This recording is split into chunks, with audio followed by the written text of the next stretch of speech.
La peur de l'ennemi. La peur de l'ennemi. La peur de l'ennemi, elle vient de l'ennemi lui-même. Est-ce que vous le saviez, ça? Eh oui. Eh oui.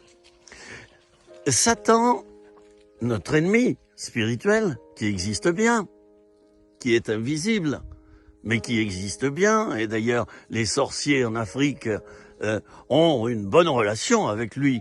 Et on reçoivent des pouvoirs de Satan pour détruire, pour tuer. C'est bien connu. Allez en Afrique, vous verrez ce qui s'y passe et vous le sentirez. Vous sentirez des oppressions, vous sentirez par moments... Ben oui, parce qu'il y a les sorciers qui travaillent là, hein, au niveau spirituel. Bon, alors, donc, je reviens à ce que je disais au départ. La peur de Satan vient de Satan lui-même. Ben oui, comment peut-on avoir peur d'un ennemi qui est déjà vaincu? Dites-le moi là. Et je fais un temps d'arrêt. Comment peut-on avoir peur d'un ennemi qui est déjà vaincu? Alors, soit tu crois qu'il n'est pas vaincu et t'en as peur, et là, tu manques d'enseignement biblique, hein? Soit tu crois qu'il a déjà été vaincu il y a 2000 ans, mais qu'il est comme un serpent qui bouge encore, dont on a coupé la tête, hein? Et puis, eh ben, tu le combats. Voilà. Et au nom de Jésus, tu le combats et tu lui dis de partir. Et il y a des situations qui ne se dénouent que par le combat spirituel. Je le disais dans une autre vidéo. Donc, t'as peur de l'ennemi, t'as peur de Satan. Allez, celle-là, c'est pareil. Il faut que tu la combattes. Allez, et tu sais ce que tu fais, hein? Tu la mets à la poubelle, là. Tu la jettes, là. T'appuies sur, vous savez, il y a des poubelles, on appuie sur la pédale et puis le couvercle s'ouvre. Bon, allez, cette peur, dégage, hein, tu y renonces. C'est important, parce que si tu vis toute ta vie spirituelle avec la peur que l'ennemi va t'attaquer, une espèce de parano constante, quoi. Ah, ça y est, je vais avoir un accident, ah, ça y est, je vais être malade, ah, ça y est, Satan va me toucher. Ben, à ce moment-là, tu sais quoi? Tu es en train de dresser un tapis rouge devant l'ennemi, devant Satan. Et c'est là qu'il va se pointer. Parce que tu lui ouvres la porte.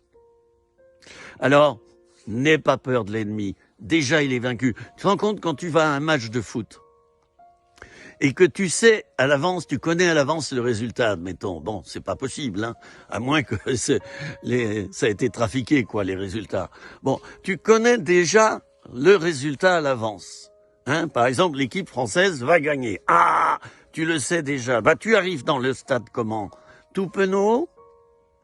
Triste? Ben non, tu arrives dans le stade en criant, en hurlant, vive la France, vive les Bleus, c'est merveilleux, hurrah! Et on fait des holas, et puis, voilà. Alors, toi, en tant que chrétien, eh bien, tu sais que l'ennemi est déjà vaincu.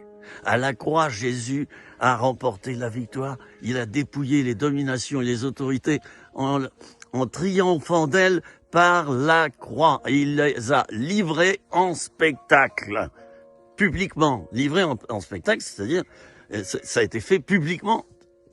Alors, eh bien, s'il te plaît, je te donne ce conseil et je m'arrête là.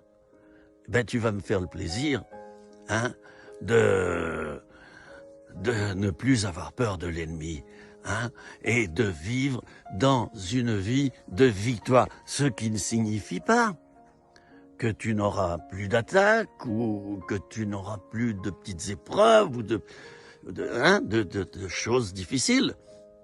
Non, mais au moins dans ton état d'esprit, parce que la victoire, c'est un état d'esprit. Dans ton état d'esprit, tu seras toujours dans la joie de celui qui a gagné. C'était 3 minutes, rien que pour toi.